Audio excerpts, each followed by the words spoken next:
J'aimerais vous dire, en tant que profane, avec enthousiasme, que Maître Kamanda est bien au royaume des cieux.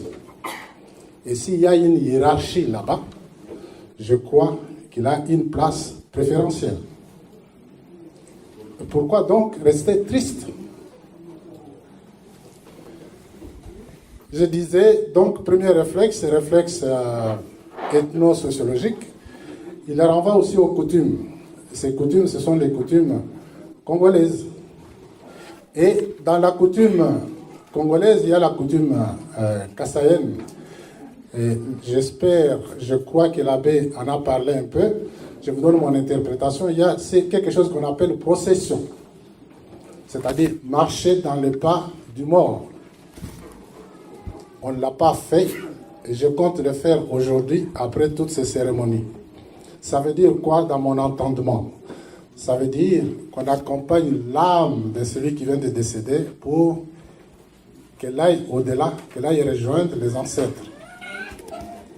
Pour cela, pour que cette âme puisse se libérer, se sentir légère et partir, il faut lui enlever toutes les hypothèques.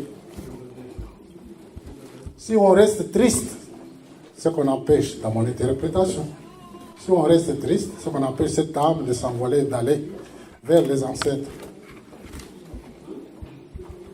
Réflexe psychologique. Nous ne sommes pas tous égaux devant la mort. Il y en a qui meurent quelques heures après, quelques semaines. Maître Kamanda a vécu plus de 70 ans. Nous devons remercier le Seigneur de lui avoir permis d'avancer une partie de ses dossiers.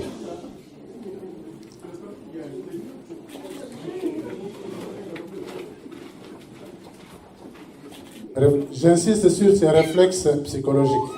Nous ne sommes pas égaux devant la mort, nous le sommes encore moins devant la douleur, devant le chagrin.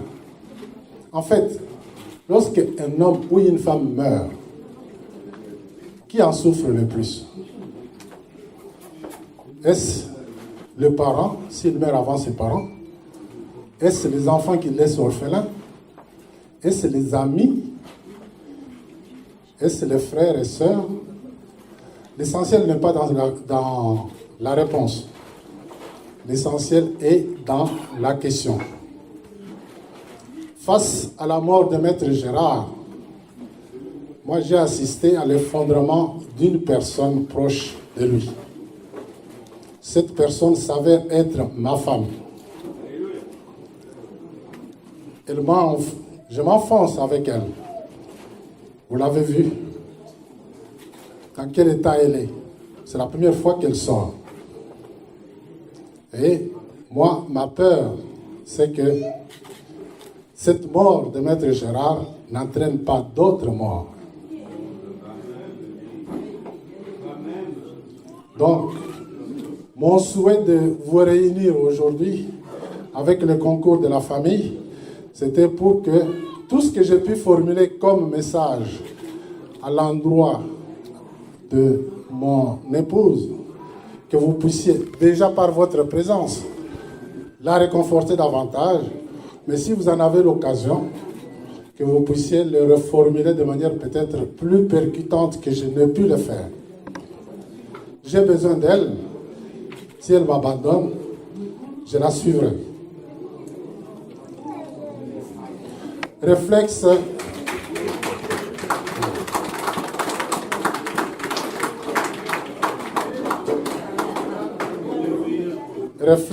politique, vous en doutez moins. Non pas comme politique ailleurs. Je vais être bref, mais comme beau-frère et comme quelqu'un qui a aimé Gérard. C'est un homme public. On dit que la nature a horreur du vide. un homme politique qui a occupé l'espace public, lorsqu'il disparaît, l'imagination se développe. On veut combler ce vide. Nous avons tenu à ce que tout ce qui peut y avoir comme moyen pour combler ce vide, que ça soit aussi organisé. C'est pour cela que cette messe de Requiem ne se limite pas à rendre hommage à Maître Kamanda. Elle vous interpelle. Si vous avez une pensée, si vous avez une vision, si vous avez une idée sur Maître Kamanda, il y a des journalistes parmi nous qui vont réaliser un documentaire sur la vie de Maître Kamanda, son action, etc. C'est un pan sur l'histoire du Congo. Je peux vous dire, Maître Kamanda a été acteur de la politique congolaise depuis la décolonisation. D'abord dans la société civile, en tant que leader de cette première société civile mieux organisée qui a été l'UGEP. Puis, il a assumé des responsabilités dans le deuxième régime. Et puis, il a assumé aussi des responsabilités politiques dans le deuxième régime. Voilà. Moi, j'aurais voulu vous montrer les journalistes qui sont ici. Kelvin Maïzo.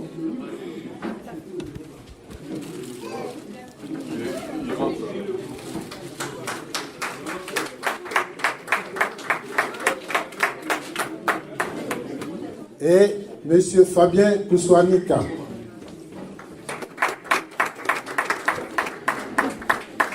Kelvin Maïzo vient de Paris.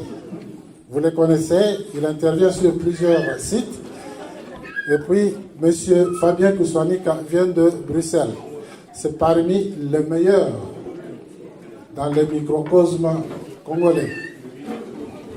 Ceux qui ont une déclaration, une pensée pour Maître Kamanda, en termes d'hommage ou en termes de témoignage sur sa vie, sur son œuvre politique, ils peuvent s'approcher d'eux-mêmes auprès de ces journalistes pour pouvoir faire leur déclaration. Merci beaucoup de votre attention.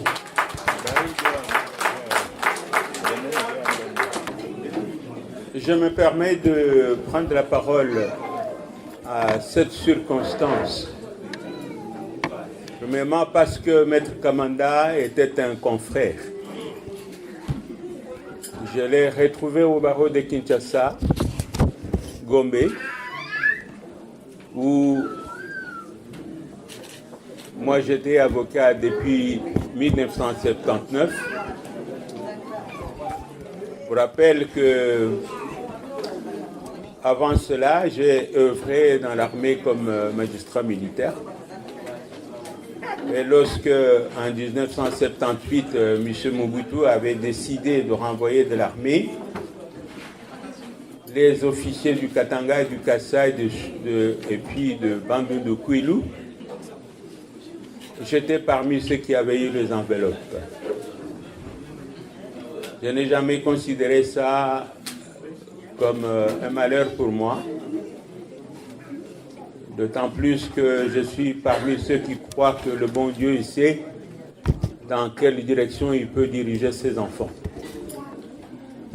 Une année plus tard, c'est-à-dire en 1979, je suis devenu avocat au barreau de Kinshasa, bien que mon confrère, Gérard Kamanda, était encore au service de la nation. Il continuait à avoir son cabinet d'avocat. À ce titre, il était mon confrère. C'est avec plaisir. J'ai dit, je ne parle pas avec les douleurs. Je voudrais revenir sur ce que M. Bafoua a dit tout à l'heure. J'ai eu l'occasion de connaître la grande partie de la famille du feu Gérard Kamanda, parce que j'ai œuvré à Kikwit, en premier lieu comme auditeur militaire supérieur, et ensuite comme avocat. J'ai eu à cette occasion rencontré son oncle maternel et sa tante maternelle. sont les gens que j'ai bien connus. Et à cette époque-là, la maman du défunt était déjà morte. Pourtant, les autres ont continué à vivre. C'est pourquoi je voudrais dire à Anastasie.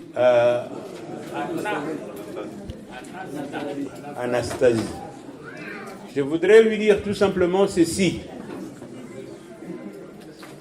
Qu'avant la mort de Gérard, il y a eu la mort de ta mère. Pourtant, tu as survécu. Et lui aussi.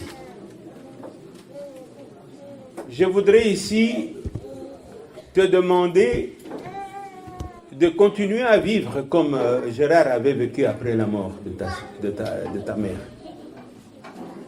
Tu as la grande responsabilité de conduire ta famille, de conduire également la famille de Gérard.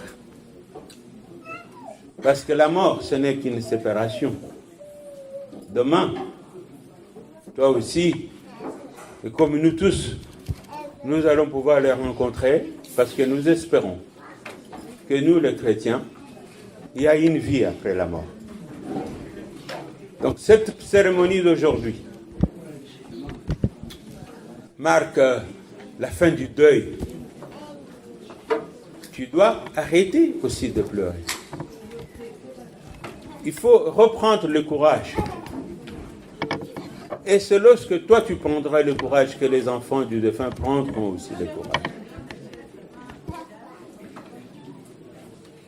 C'est un conseil que je te donne, parce que la mort de Kamanda nous frappe tous et nous en avons souffert. Mais il y a un temps pour tout. Il y a un temps pour pleurer, il y a aussi un temps pour s'arrêter et continuer la vie. Et je crois que lui souhaiterait vous voir aussi continuer votre vie jusqu'au jour où vous allez tous les rencontrer. Je voudrais, ce n'est pas un grand témoignage, je disais que mon confrère dauphin, il avait choisi une voie politique qui n'était pas la mienne. Nous n'avons pas pensé de la même manière sur le plan politique, mais cela ne nous a pas empêchés de nous rencontrer, d'échanger entre nous. Chacun devait dire ce qu'il pense. Et je crois que dans la vie, c'est comme ça. Il y en a qui peuvent penser autrement que les autres. Cela ne devait pas être un motif de discordance entre les êtres humains. Sur le plan politique, moi j'avais une pensée autre que la sienne. Mais chaque fois qu'on se rencontrait, on était des amis. Je pense que c'est cela qui compte pour le Congo et pour nos familles. Et d'ailleurs, en parlant du Congo, je voudrais bien peut-être revenir sur ce qui a été dit ici pour, je ne sais pas, les manifestations qui vont avoir lieu le 2 juillet, où on doit soutenir une action pour les femmes qui sont violées au Congo. Personnellement, je crois qu'il faut peut-être penser à chercher quelles sont les causes qui sont à la base de ces viols depuis bientôt plus de 15 ans. Est-ce que nous, Congolais, nous devons toujours chercher le moyen, par exemple, de soutenir ce médecin qui est en train de réparer les femmes qui ont été violées, comme si nous étions en train d'aider ceux qui sont à la base des viols des femmes au Congo? Est-ce qu'il n'est pas temps pour nous de penser aux causes réelles qui sont à la base des viols au Congo et chercher les voies et moyens de les combattre pour qu'enfin il n'y aura plus de viols au Congo? Et là, je laisse un peu aux Congolais intellectuels que vous êtes. Moi, parfois, quand on me demande de définir ce que c'est que l'intellectuel, je me dis, je me réserve un peu, je mets entre parenthèses, un intellectuel congolais qui a refusé de réfléchir à ce moment-là, comment il peut arriver à analyser les choses réelles pour arriver à une proposition de solutions qui peuvent permettre au Congo de sortir de ce marasme dans lequel il se trouve depuis plus longtemps. Cette occasion de la mort de notre frère, de notre père, de notre cousin, de notre compatriote, qui a été combattant, de sa manière, il a combattu pour la paix et pour la tranquillité au Congo. Et quelque part, si nous devons penser à ce qu'il faisait comme combat de libération du Congo, c'est aussi, je crois qu'en dehors de l'aspect familial, il faut aussi considérer l'aspect politique. Parce qu'il a été combattant, il a combattu de sa manière, et il nous revient à nous de lui faire honneur si nous pouvons accepter de continuer le même combat, le combat de libération du Congo, parce qu'il y a un problème qui se pose aujourd'hui. Si nous, Congolais, nous n'acceptons pas de réfléchir objectivement, analyser nos problèmes, et pour pouvoir proposer certaines propositions, alors nous n'allons pas nous en sortir. En mémoire de notre frère, je voulais tout simplement m'incliner ici et dire que sa mort n'est pas une fin. Je voudrais demander à toute la famille de savoir que nous devons tous nous préparer, parce que la meilleure façon d'éviter la mort, c'est de ne pas naître. Si on est né, il faut savoir qu'un jour on va mourir. Et la mort ne doit pas nous surprendre. Je vous remercie.